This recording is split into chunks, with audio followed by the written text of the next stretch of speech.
Bonjour à tous et bienvenue dans cette nouvelle capsule vidéo sur la symétrie centrale. Alors nous allons voir aujourd'hui plus précisément les propriétés de conservation.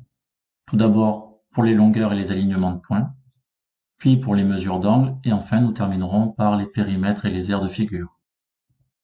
Allez, commençons par les propriétés de conservation des longueurs et des alignements de points. Alors ici nous avons un segment AB et un point O. Nous allons construire le symétrique de ce segment AB par rapport au point O. Commençons par construire le symétrique du point A par rapport au point O. Nous obtenons ici le point A'. Faisons de même pour le point B. Construisons la demi-droite d'origine B passant par O, puis reportons la longueur BO de l'autre côté du point O. Nous obtenons le point B'. Relions désormais les extrémités A'B' et comparons les mesures de ces deux segments.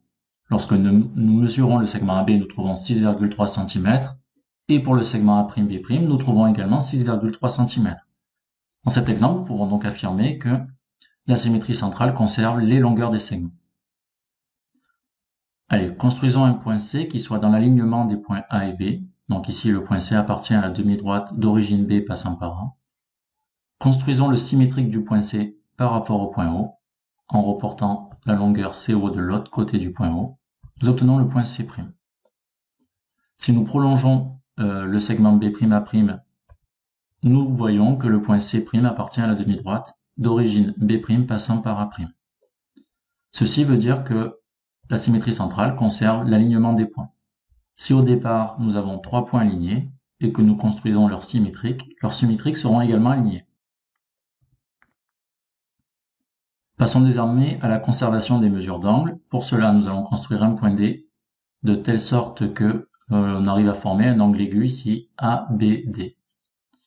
Construisons le symétrique du point D par rapport au point O, toujours de la même manière.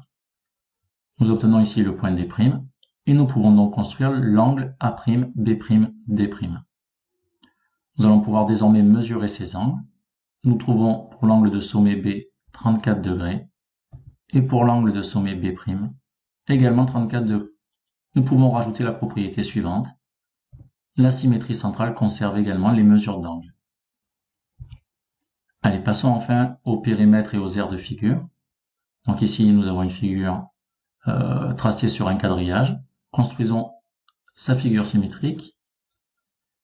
Et nous allons établir ici une unité de longueur. Alors ici, ça va être le côté d'un carreau comme unité de longueur. De ce fait, nous pouvons noter les mesures de chacun de ces côtés et donc établir les périmètres de ces deux figures. Ici, nous voyons que chacune des deux figures a un périmètre de 20 unités de longueur. Nous pouvons donc ajouter que la symétrie centrale conserve également les périmètres. Nous allons également rajouter une unité d'aire. Ici, nous choisissons le carreau comme unité d'aire. Et nous allons compter le nombre de carreaux qu'il y a dans chacune des deux figures. Nous en trouvons 19. Autrement dit, chacune des deux figures possède une aire de 19 unités d'aire. La symétrie centrale conserve donc également les mesures d'aire. Voilà, cette capsule est à présent terminée. Tu viens de voir les 5 propriétés de conservation de la symétrie centrale. Reste désormais à savoir comment les utiliser. C'est ce que tu verras dans une prochaine capsule vidéo. Allez, je te dis à très vite.